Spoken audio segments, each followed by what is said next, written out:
Jumpa lagi di mana lagi PSB UGM, Wanita Hebat, Indonesia Bermartabat. Saya lanjutkan, saya punya tamu yang luar biasa, Dr. Iva, yang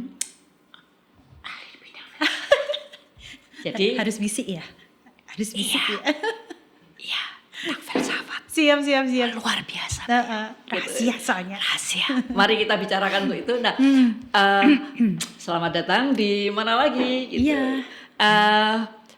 Bu Iva, UGM itu kan di Jogja, kebudayaan Jawanya sangat kuat. Ya. Terus bagaimana nih Bu, UGM atau ya paling tidak panjenengan sebagai orang yang ada di filsafat, yang main-main mendalami tentang kebudayaan Jawa. Bagaimana itu bisa dipahami wanita terutama, dipahami, dioncei begitu, yang bisa meresap ke semua nantinya mahasiswa yang datang ke atau sekolah di UGM, yang belajar di UGM. Sorry panjang, tapi paling tidak semoga dipahami apa yang saya mau. Ya, bagaimana menjelaskan tentang wanita di kebudayaan Jawa. Oke, siap. Menarik ini ya, ngomongin tentang wanita dalam kebudayaan Jawa khususnya. Ya. Sebenarnya gini Bu Iwi, kita berangkat dari kadang-kadang orang menganggap bahwa kalau di Jawa khususnya gitu. Gini, ini hal yang umum ya, tipikal wanita di daerah-daerah di Indonesia. Kalau wanita Jawa itu manutan. Ya, halus, manutan, lemah lembut. Betul. Kalau manusia maaf. Kalau wanita Sunda itu cantik, seneng dandan. Ya, tipikal. Tipikal yang itu sudah dipahami dan dipegang oleh mungkin hampir seluruh masyarakat Indonesia dengan atau kalau wanita luar negeri juga. Mungkin wanita Bali itu pekerja keras begitu. Nah, sekarang gini, kita akan coba lihat kalau kami di Fakultas Filsafat kan kita punya filsafat Nusantara ya. Saya pernah beberapa kali meneliti tentang feminisme, ya khususnya feminisme dalam budaya Jawa.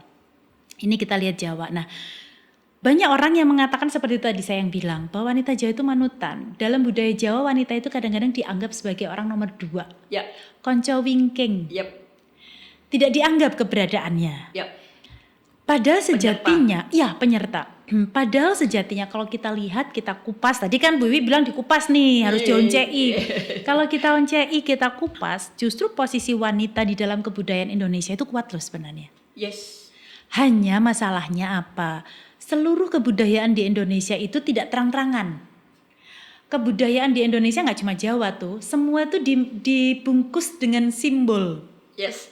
Dibungkus dengan sesuatu yang indah sehingga tidak langsung ajaran itu kelihatan. Adanya history bukan her story. Betul. Jadi kan biasanya begitu. Yeah. Nah, misalnya salah satu contoh ya, kalau kita lihat bagaimana posisi perempuan Jawa itu, saya sering ngobrol tuh dengan teman, kasihan ya wanita Jawa kalau nikah itu dia harus nyuci kaki suaminya, kan upacara adat begitu. Iya. Nyuci kaki, sebegitu rendahnya dalam tanda kutip wanita Jawa nyuci kaki. Itu, ya. Padahal kalau kemudian kita kupas itu, kita oncei, itu mana filosofinya tinggi. Jadi dalam upacara pernikahan adat di Jawa itu ada unsur begini nih yang pemahaman yang memang teman-teman harus tahu. Biasanya kan ada telur yang diletakkan di jidat, lalu kemudian telur itu nanti akan diinjak oleh pengantin laki-laki. Yeah.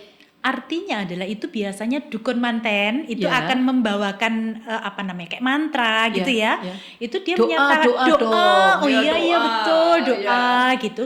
Doa itu dia akan menyampaikan bahwa telur yang diletakkan di kening itu menggambarkan atau menyimbolkan kebulatan tekad dari laki-laki dan perempuan itu bersama-sama. Lalu pada saat telur itu diletakkan dan diinjak oleh pengantin laki-laki, itu menyimpulkan bahwa pada saat ini sepasang suami istri pengantin ini nanti berjalan menjalankan bahtera rumah tangga, pasti ada aja halangan. Yang membuat laki-laki itu jadi kotor kakinya, dalam arti mengotori nama baik keluarga, apa segala macam itu pasti ada. Halangan, hambatan, persoalan dalam hidup kan pasti ada ya. Dalam hidup bersuami istri. Nah, lalu kemudian pada saat itu terjadi, si istri turun, dia mencuci kaki suaminya, lalu kemudian dia bergandengan tangan jalan menuju bahtera kebahagiaan. Jadi sebetulnya sejak awal sudah dipahami, harusnya sudah dipahami bahwa ke depan itu tidak selalu mulus. Betul. Dan bahwa sudah disiapin lagi nanti kalau ini kita saling memaafkan dan akhirnya maju ke depan kan. Artinya yang berjuang untuk kebahagiaan keluarga tidak cuma laki-laki. Perempuan juga bekerja. Perempuan Jawa berkarir loh. Kalau kita lihat dari zaman dulu ya mungkin berbeda karirnya. Tapi dari zaman dulu perempuan Jawa sudah mulai banyak berkarir kok. Ya nggak Bu? Termasuk jualan tempe. Betul. Cuma mungkin ya tingkatannya berbeda. Artinya gini, kalau perempuan-perempuan yang ningrat dia berkarirnya dengan jualan batik tulis, dia membatik. Kalau perempuan-perempuan di kelas yang menengah ke bawah dia jualan di pasar, menjual hasil kebun. Itu berkarir mereka gitu. Itu yang kadang-kadang kita lupa. Iya, betul. Dan mereka support juga keuangan keluarga. Artinya bahwa kondisi wanita Jawa berkarir itu sudah dari dulu. Termasuk juga yang berkaitan dengan di sawah. Iya.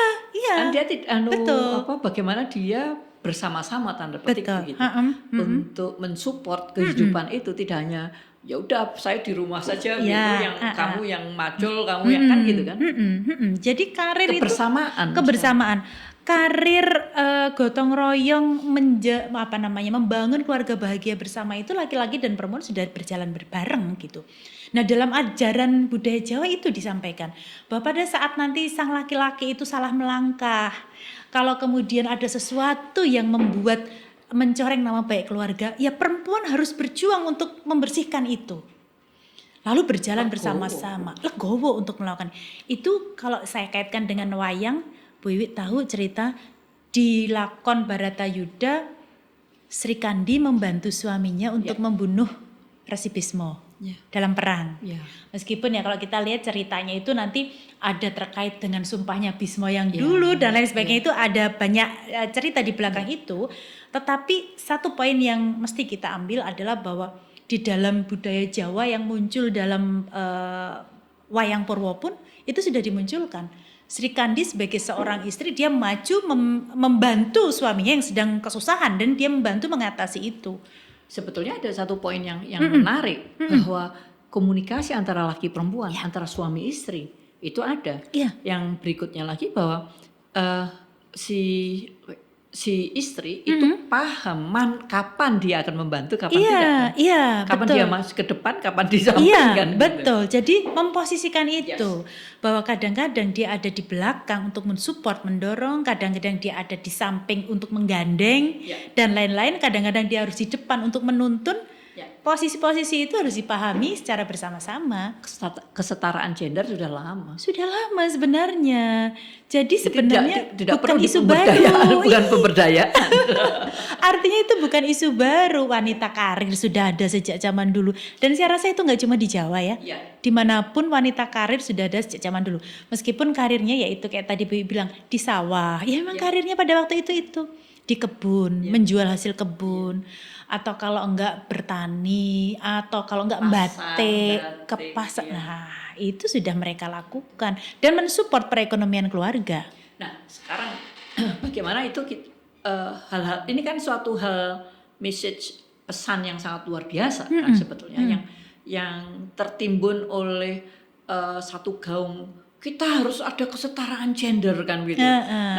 Bagaimana yang seperti ini yang tadi diteliti oleh Bu Iva itu sampai kepada para mahasiswa yang datang dari berbagai macam wilayah di Indonesia. Menurut Bu Iva apa yang harus dilakukan? Iya, artinya begini, bahwa kita tidak harus menjadikan mahasiswa-mahasiswa dari luar Jogja itu menjadi orang Jogja. Iya. Setuju? Tapi harus paham. Harus paham, betul harus paham. Mereka tidak harus menjadi orang Jogja. Mereka cukup dengan identitasnya sendiri-sendiri, tetapi memahami konsep itu. Konsep wanita Minang itu seperti apa, konsep wanita Bugis seperti apa, konsep wanita Jawa seperti apa, lalu ada dialog di situ. Nah, itu yang paling penting. Dia mendialogkan pada diri dia untuk bisa menjadi Indonesia wanita hebat, Indonesia bermartabat. Nah, itu. Kuncinya kembali dialog, komunikasi dan lain sebagainya. Itu menjadi salah satu hal yang memang harus digali. Artinya komunikasi dalam arti ini perempuan juga bisa loh dijadikan partner untuk diskusi, mengatasi masalah. Kenapa tidak gitu? Iya.